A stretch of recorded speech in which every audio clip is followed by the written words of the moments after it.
Hello, I'm Charlene Rosales, Director of Governmental Affairs for the San Luis Obispo Chamber of Commerce, with this month's legislative update. An expanded polystyrene ordinance is coming before the San Luis Obispo City Council on June 2nd. This ordinance would prohibit the use of products made from the trademark name Styrofoam and could impact businesses in the dining, shipping, grocery, wholesale, and retail industries. The Chamber has been working in partnership with the City to educate our members within these industries through an online survey and an informational session that was held earlier this month. Input that was gathered was then shared with our Issues Evaluation Committee, who further studied this topic in depth and forwarded a recommendation to our board. The Chamber's Board of Directors unanimously voted to support such an ordinance, which aligns with the Chamber's economic vision of encouraging environmentally sustainable business practices. Exemptions within the proposed ordinance would be key to helping businesses continue to succeed.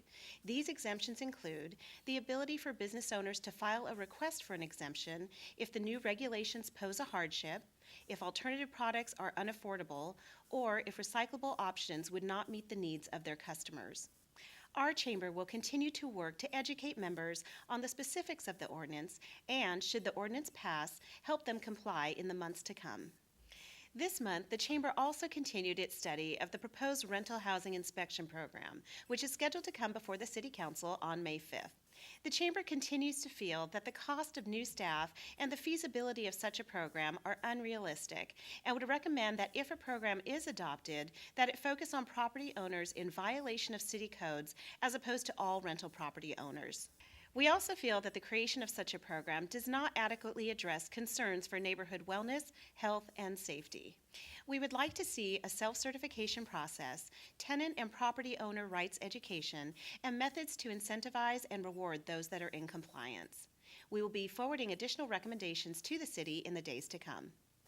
Next, we have our highly anticipated State of the State event on Friday, May 1st from noon to 2 p.m. at Grace Church. We are excited to hear from California State Senate Majority Leader Bill Monning, who will be discussing his legislative priorities in the coming year. We will also hear from Katcho Achadjian, Director of Urban Water Policy with Stanford University's Water in the West program, who will be discussing strategies for sustainable water resource management. Her areas of expertise include bridging the gap between science and legislative policy. Our other speaker is former Mayor of San Jose, Chuck Reed, who will be discussing his reignited efforts to put pension reform on the state's 2016 ballot. We would like to thank the major sponsors of the 4th Annual State of the State: Cal Poly, Glenn Burdett, Morrison Garritano, and Pacific Western Bank. Our next legislative lunch is on Friday, May 15th from noon to 1:30 p.m. at the City County Library with California State Assembly member Katcho Achadjian, who has just announced his candidacy for Congress. This will be an opportunity to hear his views on the current business climate in our state and region and legislative activity on the horizon that will affect business. Registration for this event is now open. Thank you. Please let us know if you have any questions on the Chamber's legislative advocacy efforts. We appreciate both your involvement and your support.